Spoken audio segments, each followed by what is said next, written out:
வானம் தொட்டு தொட்டு செந்தூரம் கொஞ்சம் இட்டு செவ்வள்ளி பூவில் செய்த தேகமோ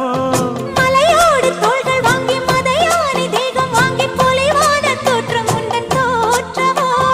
குற்றால சாரலுக்கும் கொடைக்கானல்